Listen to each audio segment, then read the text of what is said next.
I really don't have much of an idea of what I'm gonna say here. I feel like I should come and talk, and I fucking pray that I have the confidence to just like export this and make a video, you know?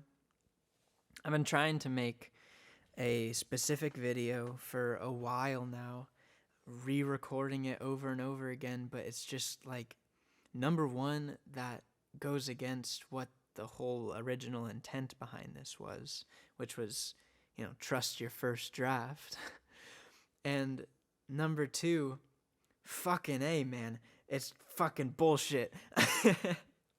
I hate sitting down to, like, it makes me feel inadequate. It stunts me. It stops me from progressing. I get stuck on an idea and then it doesn't come out. But oh well. Oh well. I feel like if I talk about it now, it's just going to be all rehearsed again. So maybe it'll just be lost to the void of ideas. Another cultural observation that I'll just watch be expressed by the world around me rather than voicing it first. Don't mean to sound arrogant there, like I'm seeing into the future or something, but just to, I guess convey a little frustration. Because I feel like I have been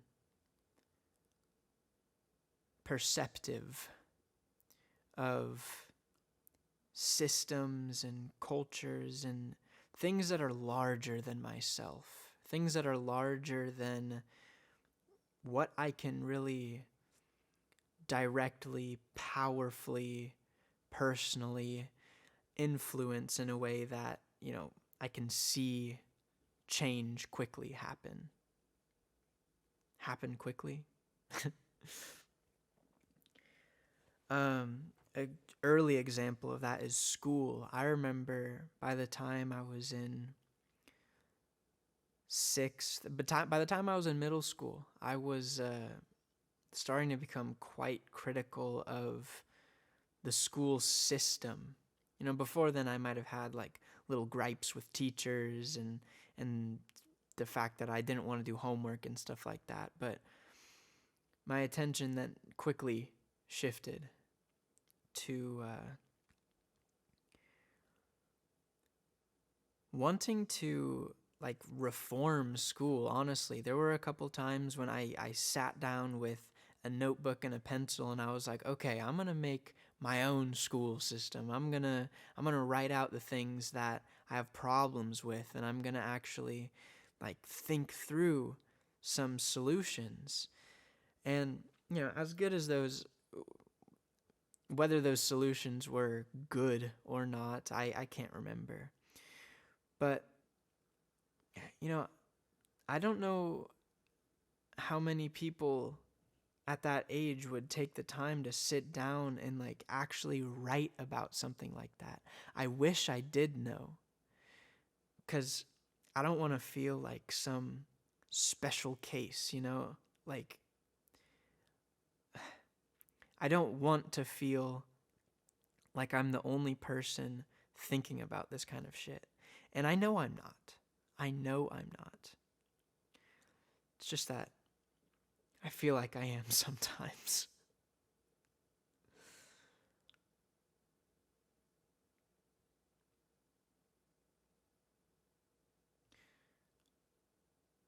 On a completely different note, I've been seeing some really large jumps, some strides are being taken in my spiritual development. I don't know how much I want to talk about that. I don't know, like, of what pertinence that is to speak about here, but I want to mention it because it's such a profound thing that's happening.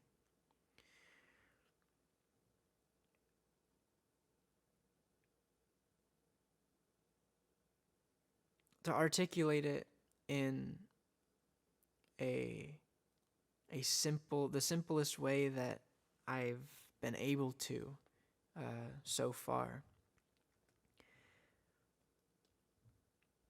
excluding all of the esoteric language and all of that stuff that takes work and meditation to really grasp the personal understanding of. To put it in a sense, and to put it in a way that can be understood generally, I'm at a point.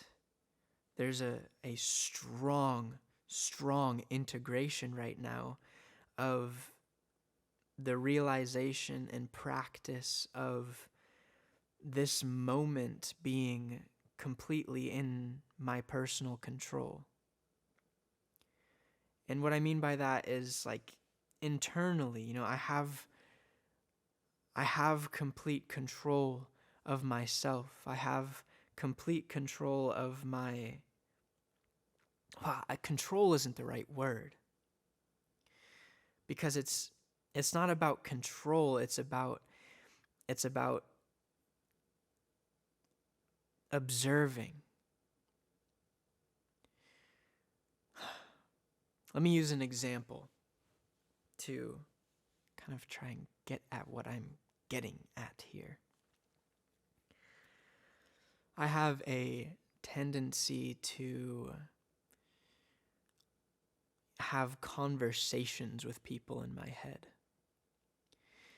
And these are conversations that they have a reason. They're meant for, like, fleshing out ideas and challenging my own ideas, and sometimes it ends up being inflammatory. Sometimes it ends up being quite negative. And usually it's like me getting angry, like I'll get worked up over projections. Like I'll be having this mental conversation with somebody, and really it's a conversation with myself because it's happening in my head. I'm having a conversation with my own projections of these people in my life, and I'll allow that to just get me fucking riled up sometimes.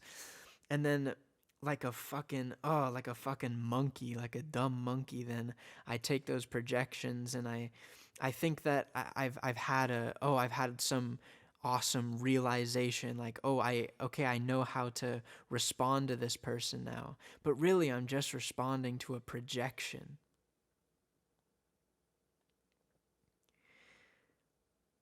And this tendency has been something that I've lived with for, like, as long as I can remember, honestly. It's a strong superpower, but it's also easily turns against me. And these strides that I'm taking in my spiritual work is really allowing me to notice as soon as those mental conversations turn into something that is vitriolic. And okay, so there's an observation, but there's another aspect of it. There's an allowance of expression that is coming into my life now, where before, when I would notice that I'm, having these negative mental conversations with projections of people in my mind, I would notice that, and I would notice that I'm getting all riled up.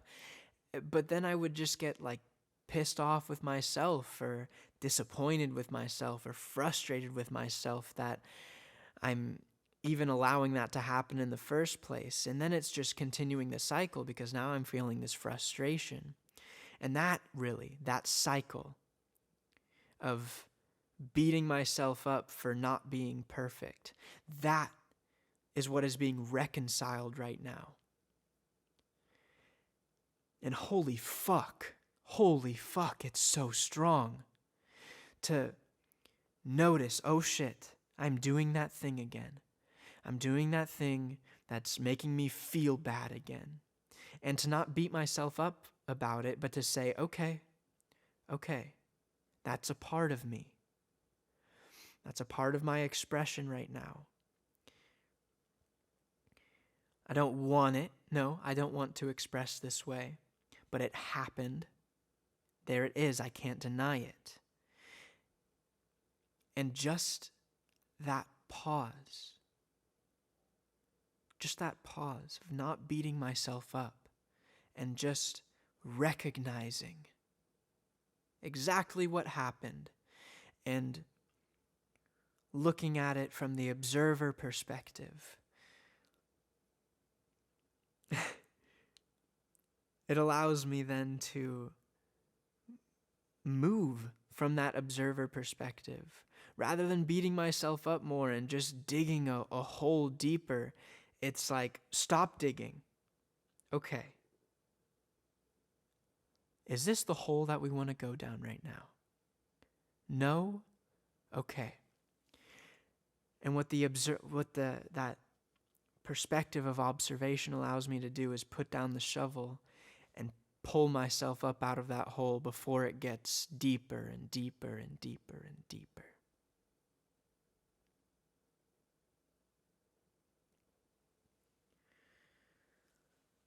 So, that's the colloquial articulation for what I'm experiencing. I hope it wasn't too jumbled. But I also do want to get a little bit into the esoteric talk because that's important too for people who will understand, for people who will be able to utilize this language. Oh, there's a surprise bassy one there. Cool. I'm leaving that in. Fuck you.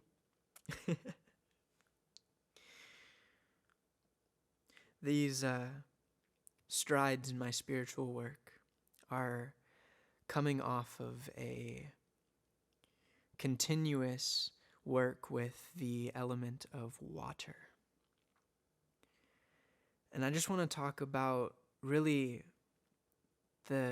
what that feels like to me, the element of water. It's something that I don't think I haven't experienced in this way before. It opened up my heart so that when I look outside, when I look around me, when I see other people, so long as I'm conscientious, I can reach out and just feel the humanity of every single person around me, and a unity, a love, a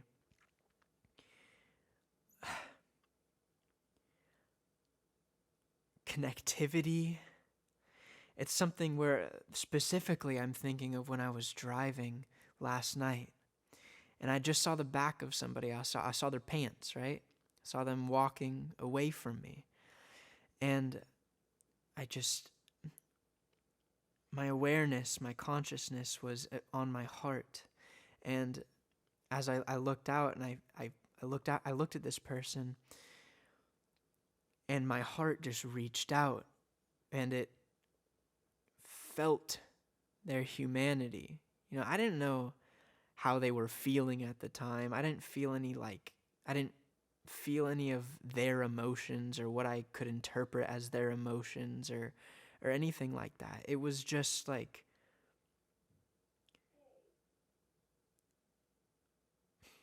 a recognition of them, but so much deeper than just being like, oh yeah, that person's there.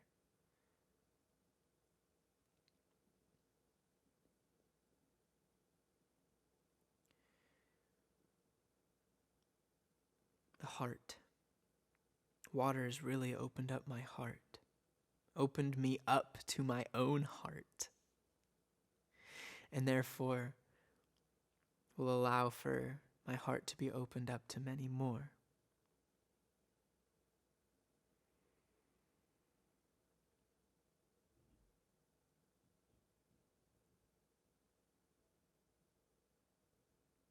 There's more that I think I could try to say about what water feels like. Giving in.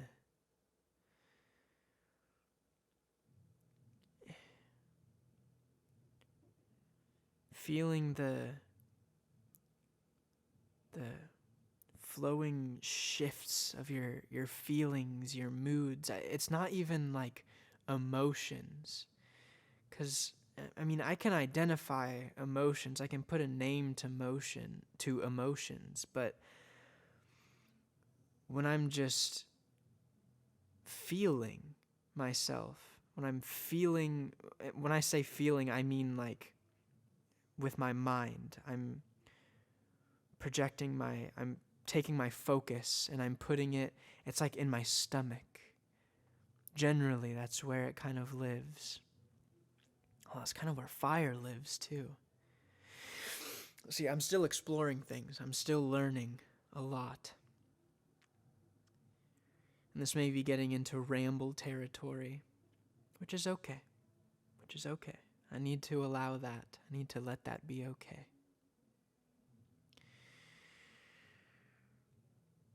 I think the talk about water and the heart may be sufficient as far as esoteric speaking goes for today.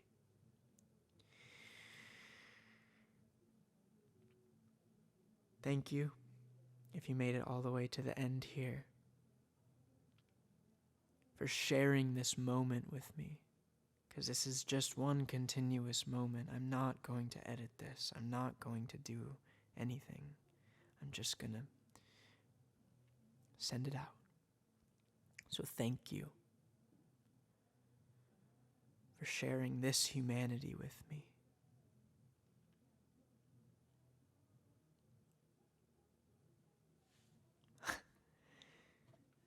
And I felt the need to say, I love you.